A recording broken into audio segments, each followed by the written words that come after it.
आगे का एजेंडा देख रहे हैं आप। फटाफट अंदाज में आपने खबरें देखी, अब खबरें विस्तार से। सबसे बड़ी खबर जिसकी अब हम बात करेंगे, विधानसभा चुनाव के लिए आप जानते हैं महाराष्ट्र कल वोट डाले जाने हैं और उससे पहले एनसीपी शरद पवार गुट के नेता है, महाराष्ट्र के पूर्व गृह मंत्री रह चुके हैं अनिल देशमुख। उन्हीं के काफिले पर हमला हुआ, निशाना सीधे अनिल देशमुख पर साधा गया और इस हमले के बाद खलबली महाराष्ट्र की सियासत में मची हुई। अनिल देशमुख पर हमला उस वक्त हुआ जब वो नागपुर के कटौल से लौट रहे थे। उनकी कार पर बाकायदा पथराव किया गया जिसमें अनिल देशमुख के सिर में गहरी चोट आई है। पुलिस ने अनिल देशमुख पर हुए इस हमले के मामले में 4 अज्ञात लोगों पर केस दर्ज किया है। पुलिस ने अज्ञात लोगों के खिलाफ अटेम्प्ट टू मर्डर यानी हत्या की कोशिश का मामला दर्ज किया है। ये वो गाड़ी की तस्वीरें हम आपको दिखा रहे हैं।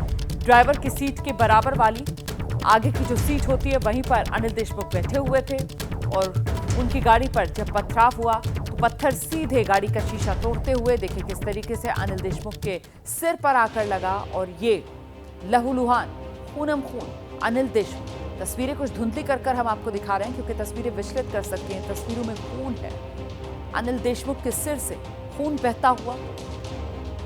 जो कपड़ा जो गमछा उनके पास मौजूद था उसी को सिर पर लपेट लिया ताकि किसी तरीके से खून को रोका जाए। महाराष्ट्र के पूर्व गृह मंत्री हैं अनिल देशमुख और इन्हीं पर कल हमला हुआ। इस हमले के बाद अब इलाके में एहतियातन पुलिस की तैनाती बढ़ा दी गई है। सीआरपीएफ को भी अब यहां तैनात किया गया है। काटोल या शहरामधील श्री अनिल देशमुख यांच्या संबंधी जो हल्ला झालेला विषय आहे, या प्रकरणात नागपूर ग्रामीण पोलीस प्रशासनाने अत्यंत गांभीर्यपणे घेतले असून खालील प्रमाणे पावले उचलली आहेत। 4 अज्ञात इसमांविरुद्ध अटेम्प्ट टू मर्डरचा गुन्हा दाखल झालेला आहे। गुन्ह्याचा तपास डीवायएसपी काटोल यांच्याकडे आहेत।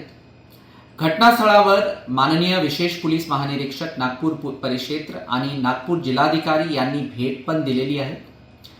रिजनल फोरेन्सिक टीम नागपूर ही घटनास्थळावर तांत्रिक पुरावा गोळा करण्यासाठी आलेली आहे। जिल्ह्यामध्ये एकूण 2000 पोलीस कर्मचारी व अधिकारी तैनात असून 300 सीएपीएफ तैनात आहेत। यामुळे कायदा व सुव्यवस्था अबाधित आहे। जनतेला माझा विनंती आहे की कोणत्याही प्रकारच्या अफवांवर विश्वास ठेवू नये। कोणत्याही व्यक्ती जर कायदा व सुव्यवस्था बिघडण्याचा प्रयत्न केला तर त्यांच्यावर अत्यंत कायदेशीर आणि कठोर कारवाई होईल याची दक्षता घ्या। 4 अज्ञात लोगों पर केस दर्ज कर लिया गया है। अटेम्प्ट टू मर्डर का मामला दर्ज किया गया है। पुलिस जांच में जुटी हुई है। वहीं अनिल देशमुख पर जब हमला हुआ उस वक्त उनके बेटे सलिल देशमुख उनके साथ थे। सलिल देशमुख कटौल से चुनाव लड़ रहे हैं और अनिल देशमुख अपने बेटे सलिल के लिए चुनाव प्रचार करने ही कटौल गए थे और वहीं से लौट रहे थे जब उन पर यह हमला हुआ। भारतीय जनता पार्टी बुरी तरीके से हर जगह पे हार रही है, इसीलिए उनके गृह मंत्री को भी यहाँ से मैदान छोड़ के जाना पड़ा और उसी के कारण ये लोग आज इस तरीके की घटना करके कुछ एक संदेश देने की कोशिश कर रहे हैं कि जो हमारे खिलाफ में आवाज़ उठाएगा उसका हम सर फोड़ेंगे, उसका हम सर कुचलेंगे। हमारे साथ में अमित शाह है गृह मंत्री, हमारे साथ में देवेंद्र फडणवीस है उप मुख्यमंत्री गृह मंत्री। हम सभी का ऐसा हाल करेंगे। हम काटोल को सुरक्षित रखेंगे नहीं, हम नरखेड़ को सुरक्षित रखेंगे नहीं, हम नागपुर जिले में सुरक्षिता रखेंगे नहीं। दरअसल मतदान से पहले ये हमला हुआ है, प्रचार के आखिरी दिन ये हमला हुआ है और इस हमले से महाराष्ट्र की राजनीति में खलबली मच गई है। महाविकास आघाड़ी के नेताओं ने कानून व्यवस्था को लेकर सीधे महायुति यानी एनडीए की सरकार पर आरोपों की बौछार कर दी। जिन उपद्रवियों ने ये हमला करने की कोशिश की है, पूर्व गृह मंत्री अगर हमारे राज्य में सुरक्षित नहीं है। अभी कुछ दिन पहले ही बाबा सिद्दीकी को दिन दहाड़े गोली मारकर हत्या कर दी गई। अनिल देशमुख जी पर आज जानलेवा हमला हुआ। अरे चुनाव में हम मुद्दों की बात करनी चाहिए, चुनाव में विकास की बात होना चाहिए। ये हिंसा उपद्रव ये कैसी गंदी राजनीति आ गई। हम इस घटना का निषेध करते हैं, निंदा करते हैं और महाराष्ट्र पुलिस से और जो भी हमारे सिस्टम है प्रशासन से मांग करते हैं कि दोषियों को पकड़कर इसकी पूरी जांच की जानी चाहिए, कड़ी से कड़ी कार्रवाई करनी चाहिए। हमारा महाराष्ट्र पहले ऐसा कभी नहीं था। ये बहुत गंदी राजनीति जो लोग भी कर रहे हैं हम उनका निषेध करते हैं। ठीक जलाल खड़ा के पहले कुछ अज्ञात लोगों ने उन पर हमला किया।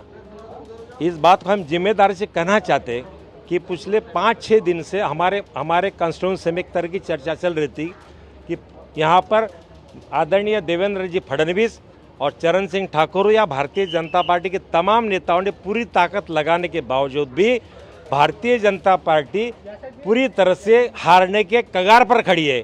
और हारने के कगार पर खड़े रहने के बाद चुनाव पराभूत होने की मानसिकता के चलते भारतीय जनता पार्टी के गुंडों ने भारतीय जनता पार्टी के वरिष्ठ नेताओं के इशारों पर माननीय अनिल देशमुख साहब पर हमला करने का काम किया है।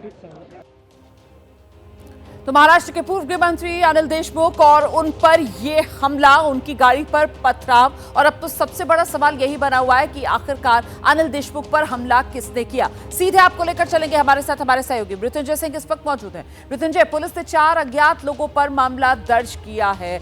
अभी तक पुलिस की तफ्तीश कहां पहुंची? कोई सुराग पुलिस के हाथ लग रहा है? क्या राजनीतिक रंजिश की वजह से ही यह हमला किया गया? क्या जानकारी मृत्युंजय? रोमाना, जिस प्रकार से अनिल देशमुख के गाड़ी पर यह हमला हुआ उसके उनके शिकायत के आधार पर नागपुर पुलिस ने एफआईआर दर्ज किया है। 4 अज्ञात लोगों पर एफआईआर दर्ज की गई है। और आपको दूसरा अपडेट दे दें कि थोड़ी देर बाद आज दोपहर 12-1 बजे के बाद अनिल देशमुख को अस्पताल से डिस्चार्ज भी कर दिया जाएगा, ऐसी संभावना है।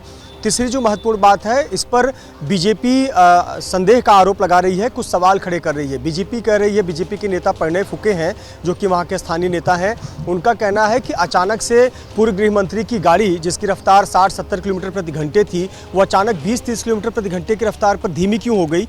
और दूसरी बात, 10 किलो का पत्थर 20 फुट की दूरी से कैसे फेंका जा सकता है। तीसरी बात, 10 साल से उनका जो बॉडीगार्ड था, जो आगे की सीट पर बैठता था, अचानक से वो पीछे क्यों बैठ रहा है। अनिल देशमुख आगे की कुर्सी पर क्यों बैठ रहे हैं, आगे की सीट पर क्यों बैठे हुए हैं। चौथी बात, जब पत्थरबाजी हुई, किसी ने इतना बड़ा पत्थर फेंका या उठाया, 10 किलो का, छोटा पत्थर नहीं, आप देखिए गाड़ी की स्क्रीन पर, तो उस समय बॉडीगार्ड क्या कर रहे थे। इस प्रकार की सवाल अब भाजपा उठा रही है। कहीं ना कहीं भाजपा इस पर संदेह व्यक्त कर रही है और अपने अपने नज़रिए से अब इस पर राजनीति हो रही है। जहां एनसीपी ये कर रही है कि सलील देशमुख जो जीत रहे हैं, अनिल देशमुख के बेटे, इस भाजपा वहां पर हार रही है, इसीलिए उन पर यह हमला कराया गया। वही भाजपा कर रही है कि ये हार रहे हैं और हार के लिए अपनी सिंपैथी पाने के लिए इस प्रकार से खुद का हमला खुद पर करवाया है। तो इस प्रकार के आरोप प्रत्यारोप की राजनीति हो रही है। लेकिन आपको बता दें कि पुलिस के हाथ अब तक कुछ भी नहीं लगा है।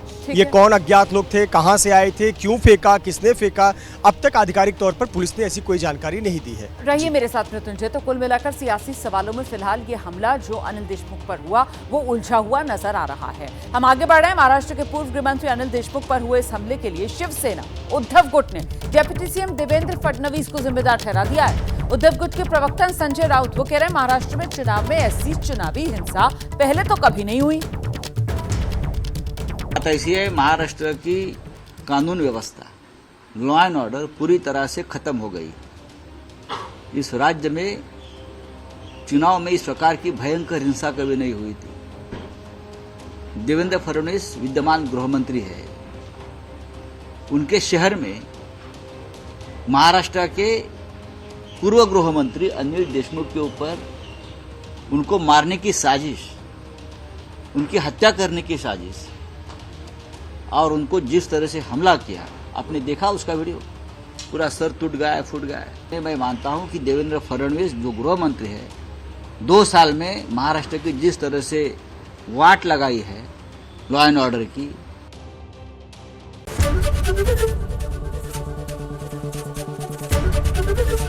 एबीपी गंगा, खबर आपकी, जुबान आपकी।